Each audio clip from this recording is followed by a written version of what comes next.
ഈ ചൂടിന് ഇങ്ങനെ ഒരു ഡ്രിങ്ക് കുടിക്കാൻ കിട്ടിയാൽ എങ്ങനെയുണ്ടാവും? ചൂട് സമയത്തൊക്കെ കുടിക്കാൻ പറ്റിയ സൂപ്പർ ടേസ്റ്റി ആയിട്ടുള്ള ക്യാരറ്റ് ബനാന ഡ്രിങ്കാണിത്. ഇത് നമ്മൾ കുറച്ച് നേരത്തേക്ക് ഒന്ന് തയ്യാറാക്കി വെക്കുകയാണെങ്കിൽ ഗസ്റ്റൊക്കെ വരുമ്പോൾ വളരെ പെട്ടെന്ന് തയ്യാറാക്കി കൊടുക്കാനും സാധിക്കും. എങ്ങനെയാണെന്ന് നോക്കാം. തയ്യാറാക്കുന്നതിനായി ഞാൻ ക്യാരറ്റ് എടുത്തിട്ടുണ്ട്. ഇനി ഇതൊന്ന് ക്ലീൻ ചെയ്ത ശേഷം നമുക്കിതൊന്ന് ഗ്രേറ്റ് ചെയ്തെടുക്കാം.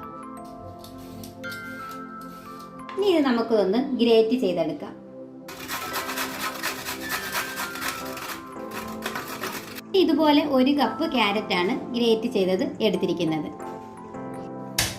ഇനി ഇതുപോലൊരു പാൻ അടുപ്പിൽ വെച്ച് കൊടുത്തിട്ട് നമുക്ക് കുറച്ച് നെയ്യ് ഇട്ട് കൊടുക്കാം. ഇതിലേക്ക് നമുക്ക് ഗ്രേറ്റ് ചെയ്ത് വെച്ചിരിക്കുന്ന ക്യാരറ്റ് ഇട്ട് കൊടുക്കാം. കുറച്ചും കൂടി ഇട്ട് കൊടുക്കുന്നുണ്ട്. അത് നമുക്ക് ലാസ്റ്റ് ഒന്ന് ഡെക്കറേറ്റ് ചെയ്യുന്നതിന് വേണ്ടിയാണ്. ഇനി നമുക്ക് ഇതിനകത്തിട്ട് തോന്നും വഴറ്റിയെടുക്കാം. ഇനി ഇത് നമുക്കൊരു 2-3 മിനിറ്റേക്ക് ഒന്ന് വഴറ്റിയെടുക്കണം. ഇതിങ്ങനെ വഴറ്റി വരുമ്പോൾ നല്ലൊരു മണം വരും.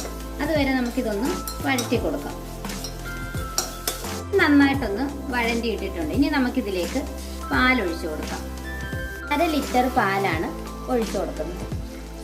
ഈ ക്യാരറ്റ് ഇതിനകത്ത് കിടന്ന് നന്നായിട്ടൊന്ന് തിളച്ച് വെന്ത് വരണം. നമുക്കിതിനകത്ത് കുറച്ച് മധുരത്തിന് പഞ്ചസാര ചേർത്ത് കൊടുക്കേണ്ടതായിട്ടുണ്ട്.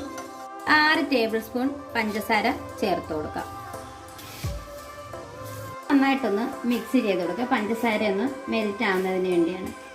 ഇനി ഇതിവിടെ ഇരുന്ന് തിളച്ച് ആ ക്യാരറ്റൊക്കെ ഒന്ന് നന്നായിട്ടൊന്ന് വെന്ത് കിട്ടണം. അതുവരെ നമുക്കിതൊന്ന് തിളപ്പിച്ച് കൊടുക്കാം. നമ്മുടെ പാലും ക്യാരറ്റും നന്നായിട്ട് തിളച്ച് ക്യാരറ്റൊക്കെ ഒന്ന് വെന്ത് ഇട്ടിട്ടുണ്ട്. ഇനി നമുക്കിതിനകത്തേക്ക് കുറച്ച് കസ്റ്റാർഡ് പൗഡർ ഒന്ന് മിക്സ് ചെയ്ത് ചേർത്ത് കൊടുക്കാം. ഞാൻ 2 ടേബിൾ സ്പൂൺ കസ്റ്റാർഡ് പൗഡർ ഒരു ബൗളിലേക്ക് ഇട്ട് കൊടുക്കുന്നുണ്ട്. 2 ടേബിൾ സ്പൂൺ പാലും കൂടി ചേർത്ത് നന്നായിട്ടൊന്ന് മിക്സ് ചെയ്തെടുക്കാം.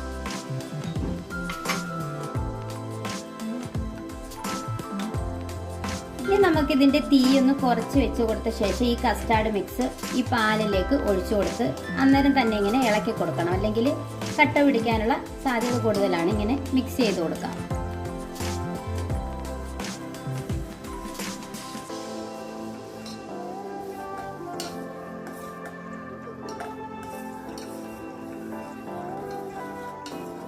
നന്നായിട്ടൊന്ന് കുറുകി കിട്ടിയിട്ടുണ്ട്. ഈ പരുവാകുമ്പോൾ നമുക്ക് തീ ഓഫ് ചെയ്ത് കൊടുക്കാം. ഇതിനി പുറത്തിരുന്ന് തണുക്കുമ്പോൾ കുറച്ചും കൂടി ഒന്ന് തിക്കായിട്ട് കിട്ടും.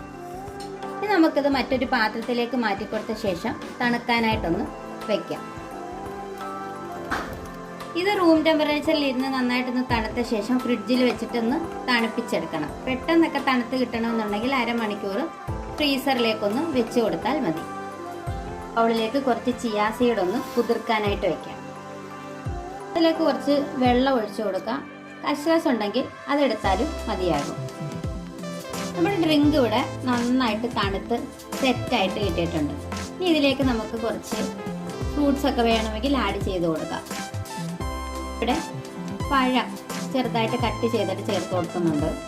കുറച്ച് മാങ്ങ ചെറുതായിട്ട് കട്ട് ചെയ്ത് ചേർത്ത് കൊടുക്കുന്നുണ്ട്. വേണമെങ്കിൽ അനാറോ ആപ്പിളോ ഒക്കെ കട്ട് ചെയ്ത് നമുക്ക് ചേർത്ത് കൊടുക്കാം.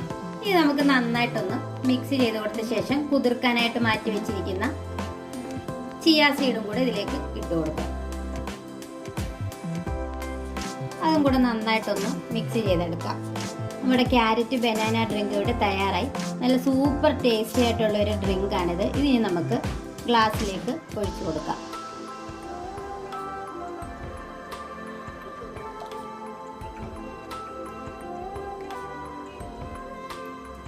ഗസ്റ്റൊക്കെ വരുന്ന സമയത്ത് നമ്മളിതിങ്ങനെയൊക്കെ ഒന്ന് നേരത്തെ തയ്യാറാക്കി വെക്കുകയാണെങ്കിൽ അവർ വരുന്ന സമയത്ത് വളരെ പെട്ടെന്ന് തന്നെ ഇതിങ്ങനെ സെറ്റ് ചെയ്ത് നമുക്ക് കൊടുക്കാനായിട്ട് സാധിക്കും.